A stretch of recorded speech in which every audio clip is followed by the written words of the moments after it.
quorum, so I will call this meeting to order and ask Commissioner Veronica Jones to lead us in the invocation and the pledge.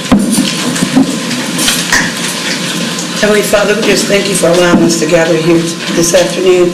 We ask that everything be done in decency and order.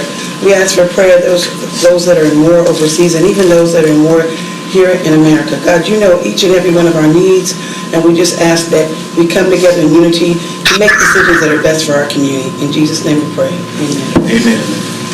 I pledge allegiance to the flag of the United States of America and to the republic for which it stands, one nation, under God, indivisible, with liberty and justice for all. Mr. Jones got new glasses on. That's my seat. New look for the new year. You go, girl. Y'all laughing over there. Y'all, if I can get approval of the agenda, I can get a motion. Approval of the agenda. Can I get a second? Second. It's been moved and second. All of those in favor? Unanimous. Aye. Okay, that's unanimous. That takes us to our presentation, which is the health insurance plan for 2025, and I think that's at your seat. So we'll call upon the manager, who will call upon Ms. Vicki Evans. Yes, thank you, Chairman. Vicki Evans, Finance Director, will present this item along with Kevin Quinn with USI, and they'll discuss our plan, the overview of the plan, health plan for this past year and the upcoming fiscal year 2025. Okay. Thank you. Kevin Quinn and Ed Boardman. Thank you, Vicki, and thank you, Commissioner, and thank you, the board, for giving us this time today. Can you pull that mic just a little bit closer to you? Brian warned me about talking into the mic this year. I apologize. Today is an overview of the July 1 renewal as we promised in prior years. We will be back March 14th to provide more specifics, but we want to give you the courtesy of an overview of where the plan is at this point in time. You hopefully have received this data. We're not going to go through every single item. We want to go high level for you, and then I'll run through some financials, and Ed will run through some strategic ideas that we have in place here. Let's see. Okay. First slide has a lot of writing on it, but a couple of key items I want to share with you on this slide is that the net costs right now are running exactly as projected for the plan year from July 1, 24 through June 30th of 23 to 24. We have a consistent results of cancer, diabetes, and obesity on the plan. As a result, I'm sure you've all heard about the weight loss drugs. Ed's going to do a deeper dive into the drugs. The good news is they do help improve conditions. The bad news is they cost more money. So we're taking a closer look at that, but we do think we want to make sure that you are well informed of what's going on with regards to that. Well, yeah, because that was one of my biggest questions, because the state took it out of their health plan. Yeah. Are we looking at that, or just are you going to come back with further data? We think that that's aggressive. Yeah, we will look at that. I think our employees, that's what they wanted to hear too. But we want to watch it very closely, and we have some strategic ideas on how maybe to combat that in the very near future. So we're trying to forward think with regards to that, but thank you, good point. The financial slide that you see up here, we show you each year. The part of the slide here I want to draw you to is $10 million roughly in spend versus $10 million of expected spend. So healthcare is a projection in healthcare costs, so you're running pretty much exactly where we projected. Your large claims at this point in time there's 11 large claims, I'll deeper dive in a minute, versus 13 last year. So the plan is running as we expected. Now, we introduced this slide about 2 years ago just for a visual to understand if there's where our expected costs are versus our actual costs. And if you put a straight line on our July 23rd to present, those bars are pretty much exactly in line. Now, we do this, and we thought it was effective here for the board, because we also want to see if there's anything spiking, anything going on unusual. We saw in COVID, if you noticed, a dip. We did save money during COVID, but obviously, the next year or two, it caught up a little bit with us. Our large claim summary, not to go through everything here, but there's 11 large claimants. There's always some large claimants, and at this point in time, there's 118,000 that is over the large claimant pool. This is very early yet. We will update this for another 2 months by next March. This is, again, a preliminary summary. We will have very more specific numbers for you on March 14th.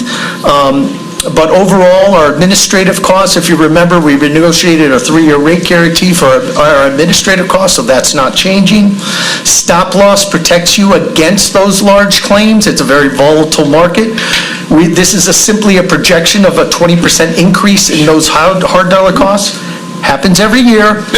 Our job is to go out and to make sure we aggressively market the plan, understand the claims, and understand what the large claims go in. And that doesn't get settled until around April 1st, April 15th, but that's that one component of it. It's important, but we aggressively market that. Overall, at this point in time, we're projecting about a 12.2% increase. Hopefully in a month or two, we'll look at how the claims run and how healthcare trend comes down a little bit over that period of time. Again, projection, we'll have more specific numbers in a month. Can I ask Yes, sir. And I guess I asked a question. Sure. That because, and I don't know if it helps, or maybe you got it in here a little bit further. You know, we changed the deductible, so hopefully people are now getting to the doctor a little bit faster than they would have. Has that had any impact on what we're looking at? Yeah, and Ed's going to dive into that a little bit, but you're right, the specialty copay to $50, and that was favorably received by the employees, because it wasn't such a deductible and coinsurance. But it didn't adversely affect the claim dollars. We did not? No. It did. We are consistent with our projection. Just to quickly move on here, I'm sorry, this is the retiree piece. If you remember, those who've been here for a while, we moved the retirees into ambulance. We saved about $1.8 million way back when. Mm-hmm. This is a pooled product. It increases anywhere from 4 to 6% a year, and that's what we have seen. This is a projection at 4.9%. It's still $1.2 million under where you were paying many years ago. So this worked out well. And Ed has a couple other ideas with regards to that. And finally, from my piece here, the dental renewal. Employees pay for their dental, and we've negotiated another 2-year rate guarantee with the dental. So any little dollar comes out of paycheck, we don't want it. This is good news that they have at least 2 more years under the dental plan, which employees enjoy. So with that said, we're going to have more specific numbers in a couple of weeks when we come back. But now I'm going to turn over to Ed for some more strategic comments. Thanks, Kevin. Good afternoon, everybody, and good to see everybody again.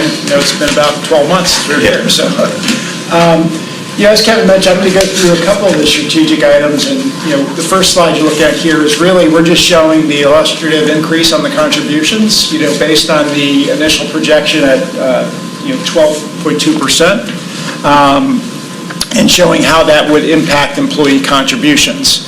And as we talked about last year, as you look at historically contributions, the county has supported a much larger portion over time of the cost versus when you look back in the earlier years in 2005 and then going forward. So just want to be mindful of that. And we can really, as we see next month how claims look, we'll actually revise these and show you what that looks like.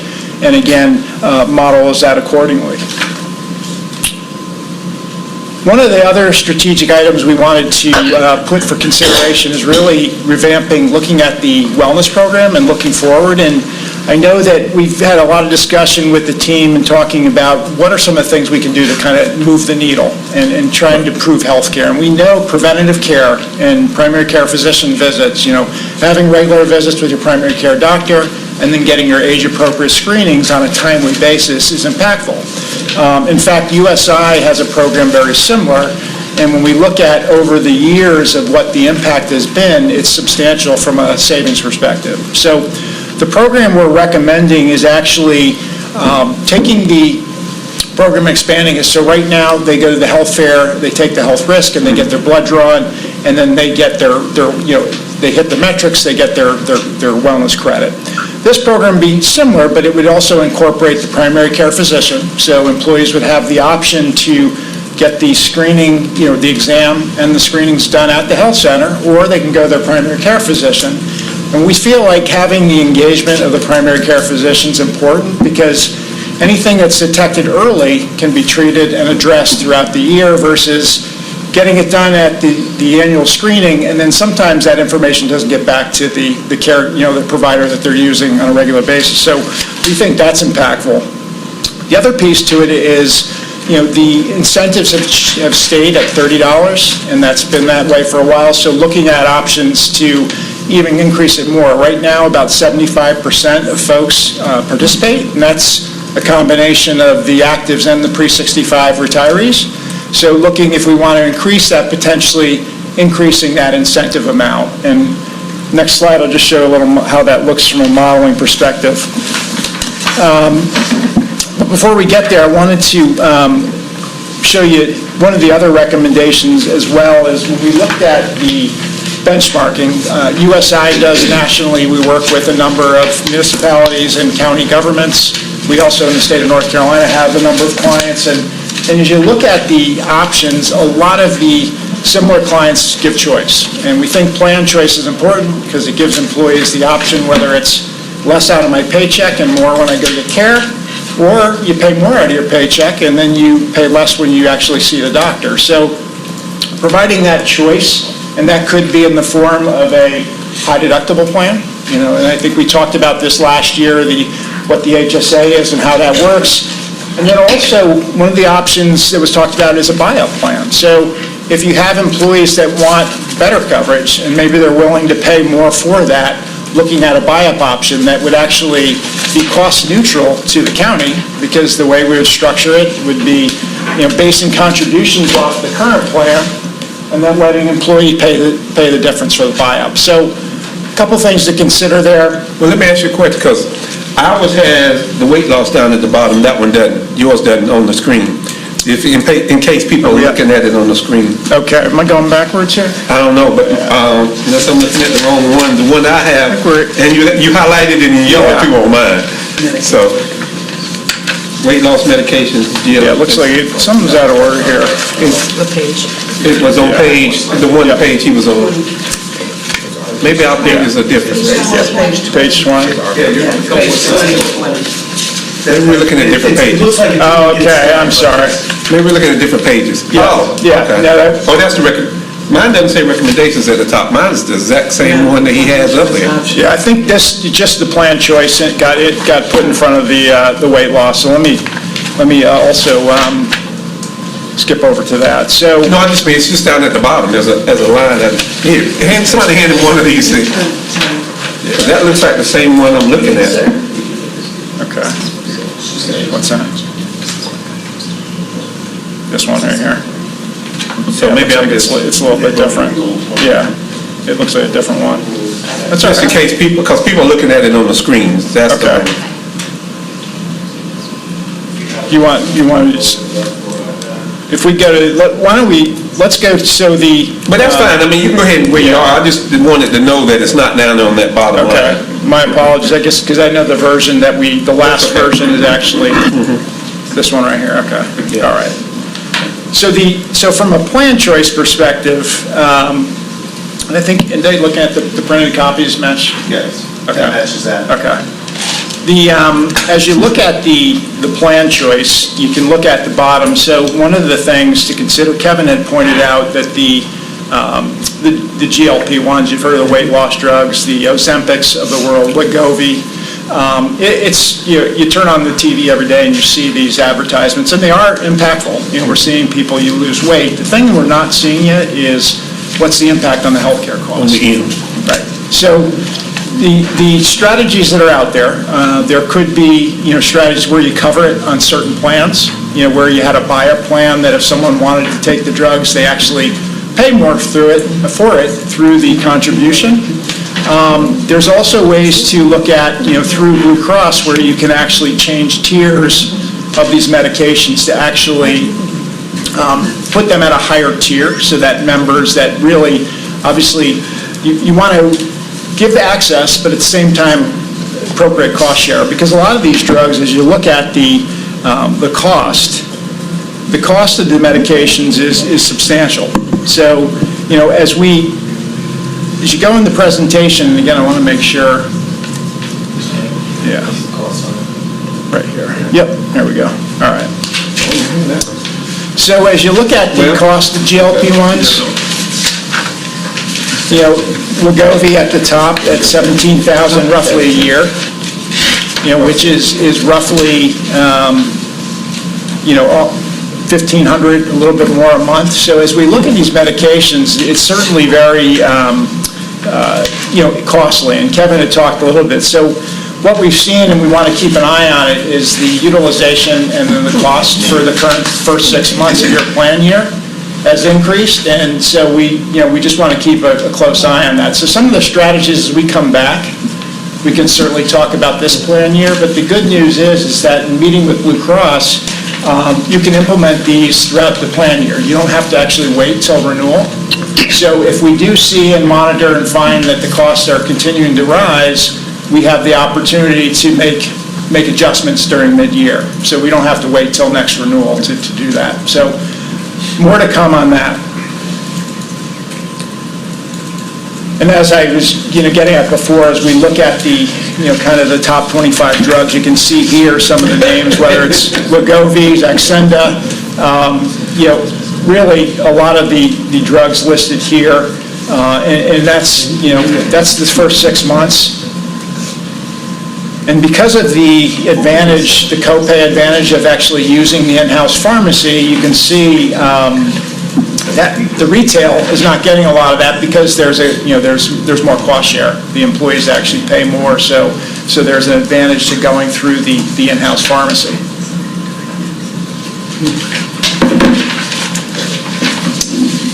So in summary, just from a recommendation perspective, the last page here is really just the population health. I think that's, certainly there's opportunities there for consideration as it relates to the wellness program, and then also the incentives used for that program.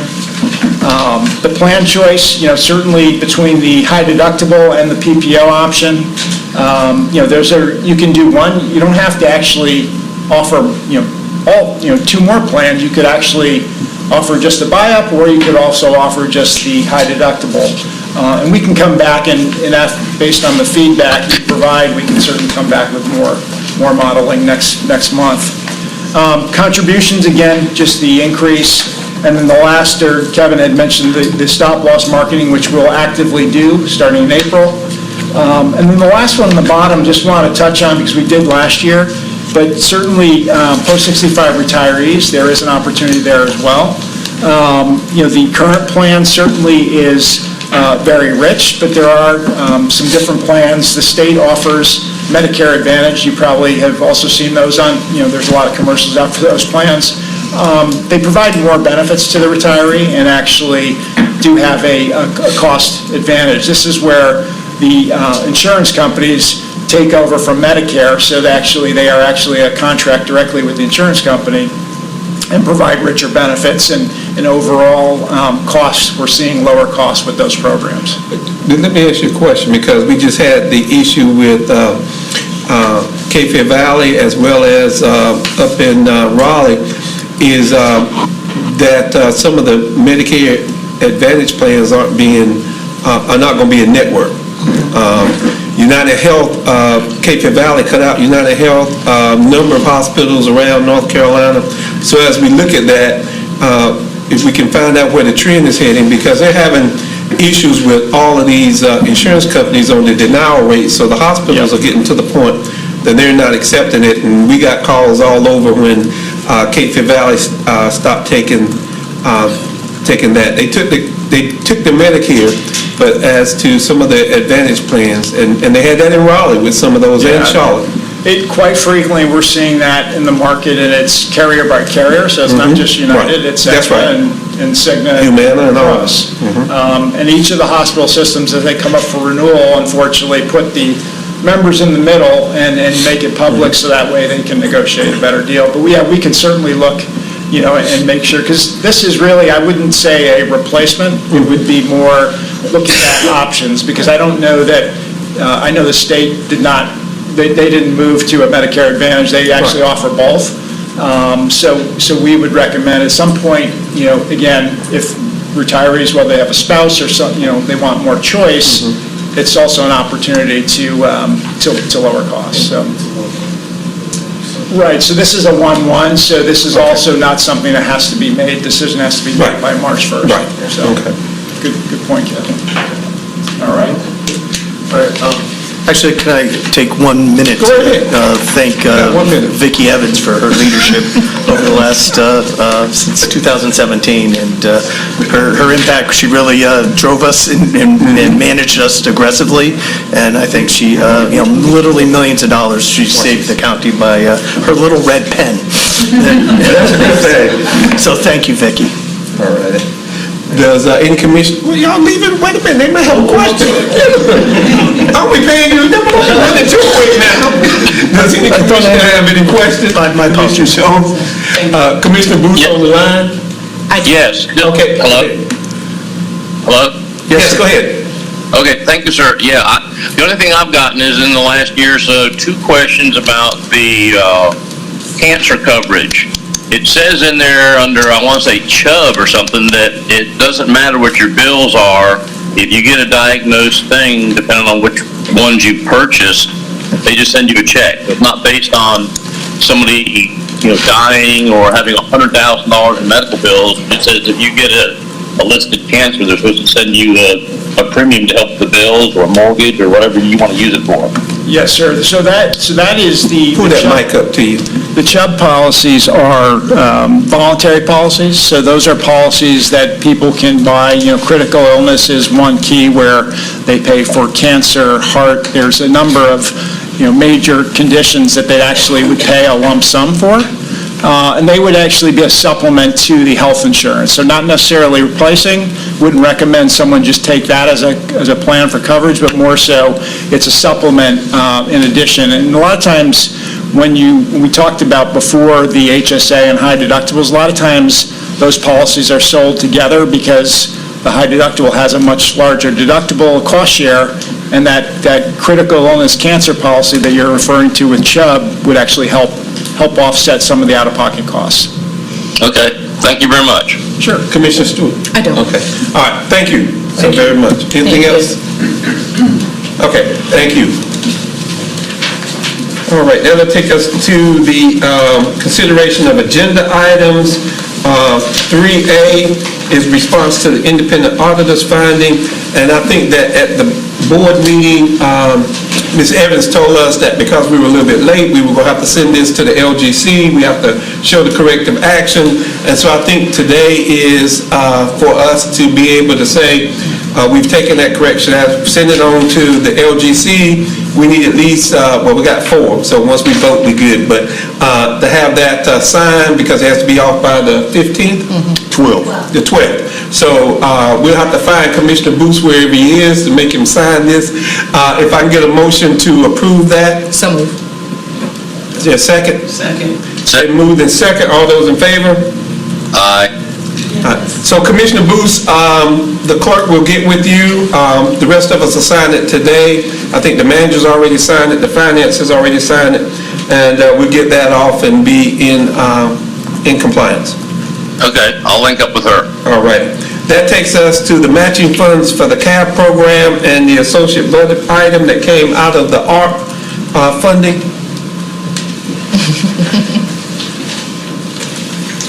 Good afternoon, Mr. Chairman and Commissioners. The board's American Rescue Plan Committee met on Thursday, January 25th, and voted to move forward a proposal regarding the Completing Access to Broadband, or CAB program. Today we are presenting for your approval Budget Ordinance Amendment B240911, which transfers $3 million in American Rescue Plan funds allocated to physical plant changes to public facilities, to public sector workforce rehiring public sector staff, which will create freed up capacity within the general fund. Of this $3 million, $2.8 million will be utilized as the county's 35% match for the CAB program, and the remaining funds will be budgeted as unallocated to supplement future and ongoing projects at discretion of the ARP committee and the board. Staff recommends the board's approval and requests that this item and associated budget ordinance amendment be placed on your February 19th regular Board of Commissioners meeting agenda as an item of consent. All right. Did you have anything you wanted to add, because you were dealing with that program? Are there any questions? If not, I'll take a motion to approve the budget amendment B 240911 and send that to the consent agenda. If I get a motion. Motion to approve. Second. It's been moved and second. All those in favor? Yes. That's unanimous. That will take us to Dr. Green. We've had a robust conversation earlier today on this particular issue. Item? Yes. Pull it up for you real quick. Yeah, till I get to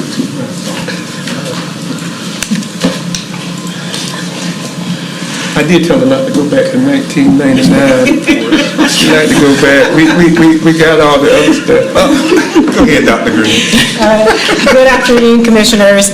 I'm here today to request approval for a budget ordinance and a local spending authorization for opioid settlement dollars. But before we do that, I wanted to follow up on a request during our last time I was before you about our prevention education and our work on our opioid settlement dollars and our Cumberland Fayetteville opioid response team. So since our last meeting, Assistant County Manager Skeens and I had the opportunity to meet with Dr. Conley and his staff, and we're really pleased to report that we made some really good progress in two areas. One, the availability of naloxone in our school district, and helping staff get trained and to be able to carry that as in case of an emergency. That's Commissioner Booth. He just needs to mute a little bit, but go ahead. Okay. So we're making progress there. And then the other piece is around the prevention education in schools. And so been working with staff, and we're putting together an implementation plan for what that might look like. We have some ongoing meetings scheduled, but we've made some good progress on getting both of those things available in our schools around naloxone education, signs and symptoms of an overdose, what to do, what are the community resources. And so we'll be back before you again to share more information about what that plan is going to look like. But I did want to update that we are making progress there. On behalf of Commissioner Keith, I'll say thank you, because that's what he has pushed and pushed. So, and I know he would be thankful for y'all being able to do that, to go out, because that means you heard him. And so we thank the staff for being able to do that and move that forward, and Dr. Conley and the school system being receptive to the idea. We probably had to beat them over the head a little bit, but that's okay. They're great partners, and we've been having many conversations about it, so we're glad for that update. So the reason I'm here before you today is to make a request around a recovery resource center. As you all know, the county is receiving approximately $31 million in opioid settlement funds. This is part of the larger agreement for opioid settlement dollars that are coming to the state, and a memorandum of agreement dictates how we spend those funds locally. In August of 2022, we were before this board to present some long-term and short-term recommendations to you all. We've been implementing some of those short-term recommendations in the form of a request for proposals process for programming. We're back before you to provide an update on some of those long-term plans that you all approved a recommendation for. One of those was about a recovery community center. That was one of those ideas where we said we want to do it, we need a little more time to plan. So So since then, we have, on behalf of our Cumberland Fayetteville Opioid Response Team, we have formed a subcommittee, and I'll thank my subcommittee members, the subcommittee over there, that really, I did not do this work. They really helped to put together a proposal based on feedback from community members and community partners and those with lived experience.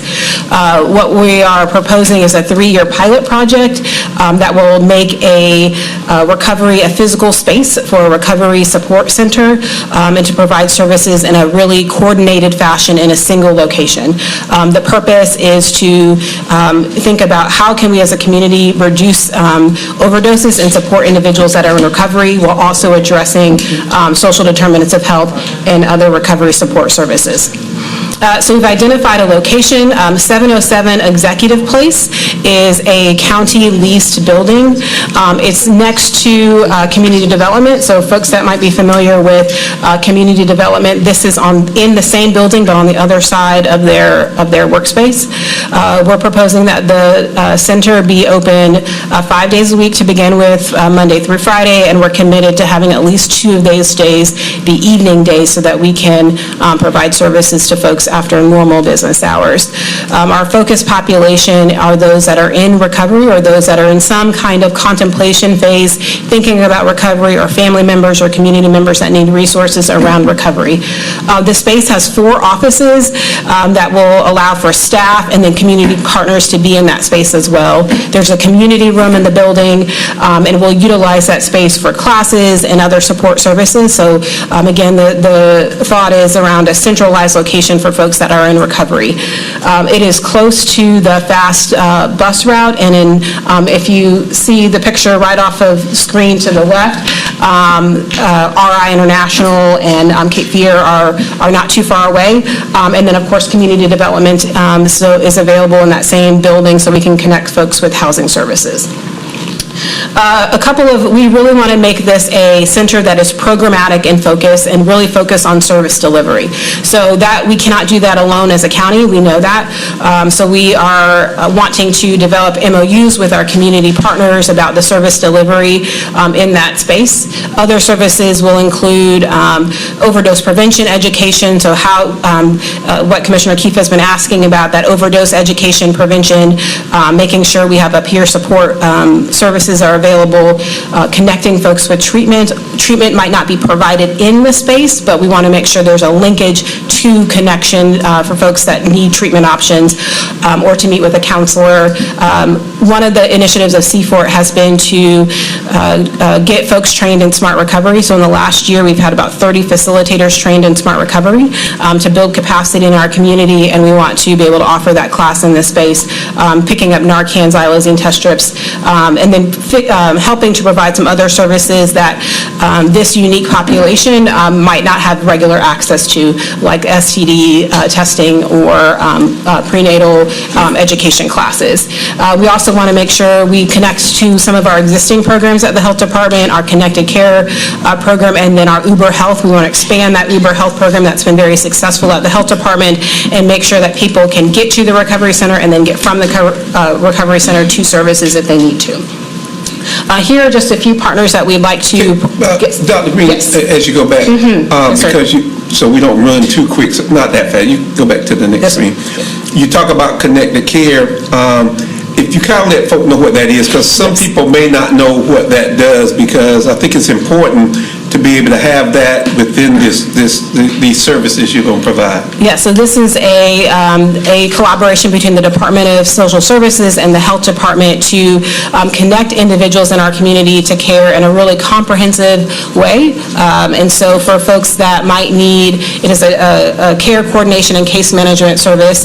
So if you need a nurse, or you need a nutritionist, or you need an income maintenance worker that might help you get enrolled in Medicaid, or somebody that might help you get enrolled in WIC, or somebody to walk with you to the Social Security office, or somebody to go with you to get your driver's license renewed, or navigate the healthcare system or the public health system, our Connected Care team is available to do that. And we have a team of health educators, so really trying to provide comprehensive care management services. And this population is, we are ready to serve that group as well, because they're complex needs. It's not just about about the recovery. It's about what can we support you in your recovery, and so that connected care team will be available as well. And as we talk about the Uber Health, there's no cost to the individual. That's correct. So So, we need to- yeah. that's correct. For Uber Health, the way it works at the health department, and we envision it working the same, is if you need a ride to a health department service currently, and you're coming for an STD test or a COVID vaccine or a WIC appointment, you call us, we will schedule the Uber for you, and you can get to the health department, and then we'll take you back to home or school or wherever you need to go. It's not a taxi service, so we don't run all around the county, but we will get you to the health department and back, and that has helped us to increase the volume of services and accessibility. And the last thing is the mobile interpreter. We talk about this being one of the most diverse communities in the state and in the nation. So, that seems to be something new, and I applaud you all, and all of y'all work, because I see y'all meet about every month. Y'all be on it, I tell you. But I think if you can just tell us a little bit, because I think that's important, that it's all about people feeling comfortable coming. And so if I go somewhere and you don't speak what I speak, it's kind of difficult for me to be able to get those services, so. That's exactly right. So this is a service we offer at the health department. We have in-person interpreters that speak Spanish, but people speak a whole host of languages, and so we have a mobile interpreter. It is an iPad on wheels, and you speak with a live person during your visit. To your point, we can call somebody on the phone, but it's nice if you can see a face and a name and somebody that's speaking your language when you get a service. And so our intent is to have that available. We'll have the mobile interpreter. We pick up the phone. We talk to a live person. There's 30 or 40 different languages that are available. And to make that, again, it's exactly your point, making folks comfortable when they're receiving services. A few partners that we'd love to partner with, of course, our Department of Social Services, LifeNet, NC Harm Reduction, RI International, Alliance Health, our treatment providers that are here in the community. We want to make sure we have a robust partnership. These partnerships are already happening. These are folks that come to our CFORT meetings every month, and we're having conversations about how we can not just provide services, but we provide coordinated services. So, Yes, sir. as I look on that in the invitations, because they always just have these conversations, I don't see the city of Fayetteville. So are they invited to C4 and don't come? Because they got opiate dollars too, and they didn't get quite as much as the county. And, the collaboration around the community helps in terms of all of these dollars. And I know they at one point talked about having a center such as this. So I think that at least we send the invitation for them to come to the C4 meetings, then it's on them. Yes, we do, and we make sure that there are several staff from the city that receive those invites, and so even if they can't make it to a meeting, we have the meeting minutes available, and I have a point of contact with the city when we make a move with the settlement dollars. We usually call each other up and say, this is what we're thinking about, and that way we can coordinate our efforts. Even though there are two separate pots of money, we want to make sure that those things are happening in tandem. I think Commissioner Jones had Yes. a question. Also, I noticed Memphis University is up there, which is wonderful, but FTCC and Fayetteville State University, they've been asked to be partners as well. I knew I was going to get myself in trouble. I shouldn't put anybody's name up here. So these are just a few examples of services that partners that have said, yes, we're interested in learning more. We have a strong partnership with FTCC, Fayetteville State. Both of all of these programs and universities are thinking about collegiate recovery, and that's been a topic of discussion in our C4 meetings, and have coordinated efforts and are working to making sure they're being collaborative around collegiate recovery, which then, of course, aligns with this effort too. So we want to make sure that they have a presence too if they'd like to. So let's talk about staffing.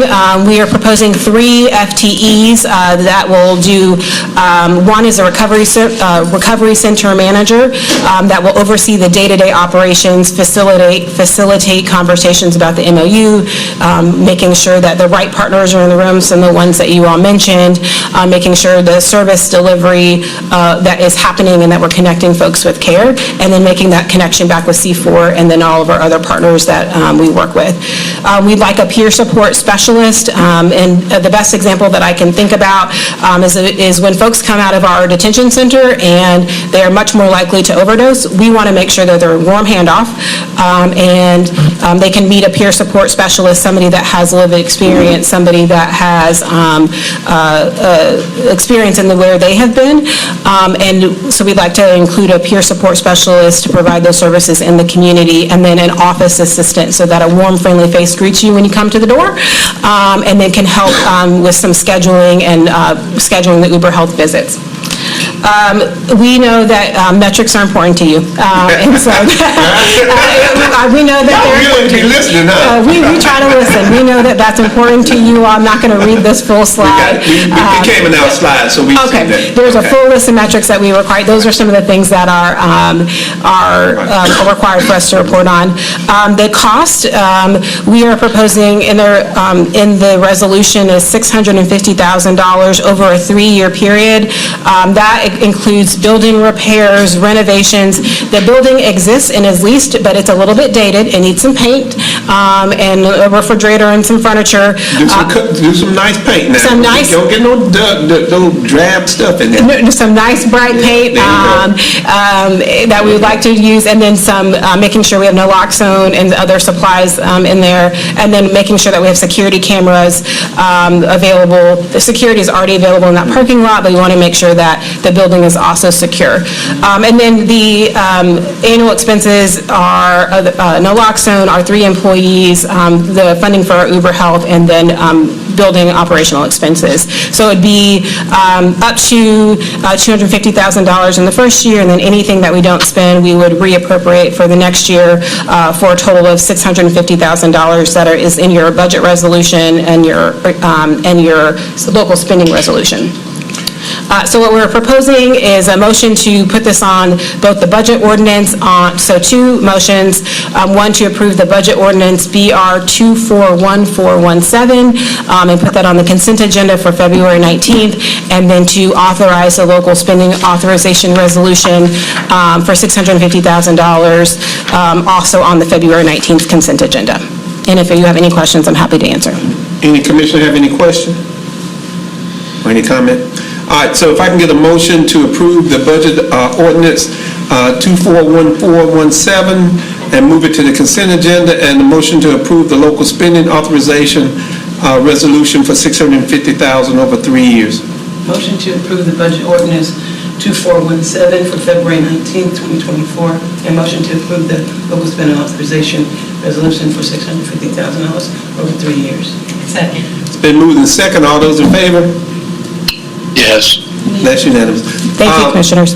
And Dr. Green, and I will tell the members of C4 that thank you for what you do. I mean, you all meet on a continuous basis, and I get those minutes. Y'all minutes be kind of long, though. It's a robust discussion. It is a very robust discussion, but we want to know that the commissions appreciate what you all are doing in that, because it is really hard work to be able to do that. So sometimes we can give you any money, but we'll pat you on the back. All right. Thank you all. Thank you, Commissioners. And if y'all want to introduce yourselves, stand up and introduce yourselves while we're here. And what you do. So this is just a few members. C4 is a big, big organization, you all. It's a number of people, but these are the ones who won that subcommittee and doing some of that. So, Charlton Roberson, and I'm the Eastern Regional Coordinator with the North Carolina Harm Reduction Coalition. My name is Greg Berry. I'm the project coordinator for C4. Lisa Jane, the county grant manager. Sarah Morris, Deputy Health Director. thank you all so very much. Thank you, Dr. Green. Thank you. That will take us to the Grays Creek Water and Sewer District Water Main Extension Capital Project Phase 1. This comes out of, is this the one we heard in the ARP committee? And so, this was the funding that came out of the ARP committee. We heard it. In terms of that, you got this in your packet. Does anybody have any questions or comments? If not, I think the ARP committee moved to approve that capital project ordinance. If I can get a motion to approve. Can I get a second? Second. It's been moved and second. All those in favor? That is unanimous. Thank you. This takes us to the attorney, the intent to sell and exchange certain property in the Cumberland Industrial Center. And we've previously discussed this. This is the one with Piedmont out down Industrial. Is that the one? It's not Piedmont, it's the gentleman. of Research Yeah. Drive. The company that's operating there is Fayetteville Steel. We discussed this in closed session back in, I think, March of last year.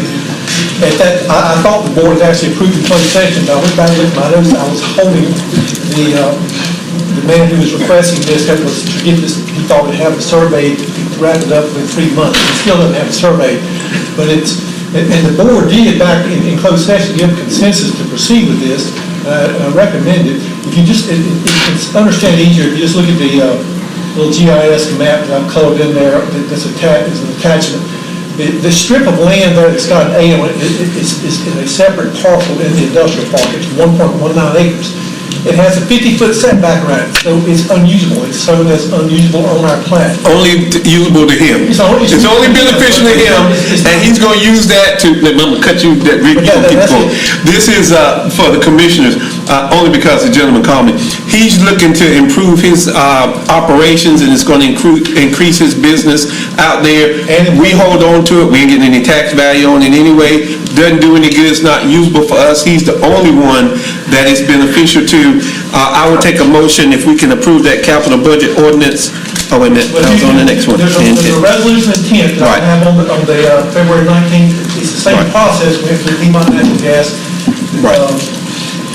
We'll go ahead and do the public hearing at that time, but all I'm asking for this time is to approve this transaction, and I'm going to fix up, it's not a transfer of land, it's just a temporary license for him to cross his properties, to get to his property. He's expanding his business to other properties. So we just need to do if I can get a motion for a temporary license to cross the county's property for Mr. O'Hearn's property on such time as he comes back and the transaction is completed. So, and to approve this resolution. And approve the resolution. So moved. If I can get a second. Second. It's been moved and second. All those in favor? Yes. All right. Thank you.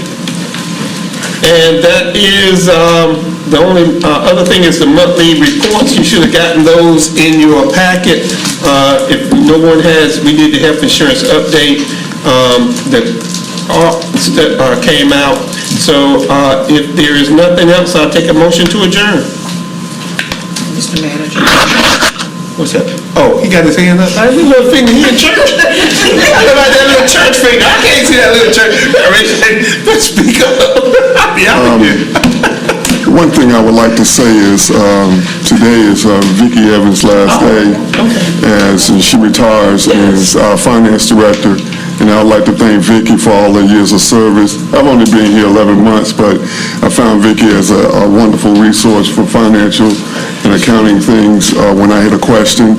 I remember a conversation we had when we first got here, and she corrected my thinking about something. I greatly appreciate that. So I wanted to take this moment to thank Vicki for all the years of service to the organization and wish her well in her future endeavors. And I think Vicki and I came within months of each other. I came on the board about the time. It was, you came shortly, I got here in May and you got here in November. Right, and December, right. So we've grown together. And when I go over there between her and the budget and ask for money, they just look at me like I'm crazy. But they'll try to find it to be able to do whatever projects have been for this community. And I think Monday, when we had the board meeting, and for, 30 consecutive years or whatever. So when she came on, she kept that going, and so that's a testament to the whole financial department. I know finance department, you headed up, but it's all of them working together. But you got to have a leader, and you've done that, and so we want to just say thank you for all of that service for this county. I know that, I'll tell you this much, that our prior manager would be proud of you, very, very proud of you. I see her sometime at the state meetings, and I tell her about the growth you had from when we first started. If Dr. Council was here, she'd tell you that I ain't gonna embarrass you too much, when her knees were knocking over there, she said, honey, come sit right here, did she not? Sit right here next to me and nobody's gonna bother you. Her knees don't knock anymore or anything like that. And, she'll look you in the eye and tell you what you really don't want to hear sometimes, but she'll tell you to make sure it's in behalf of the county.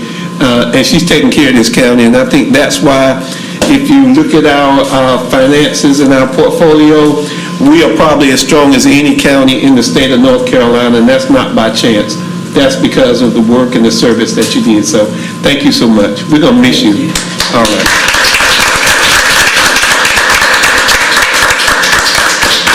And so as we close, I will see everybody in here at 5 o'clock.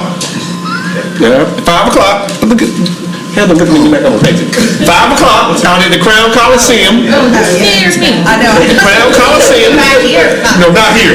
Out at the Crown Coliseum, I will be taking attendance.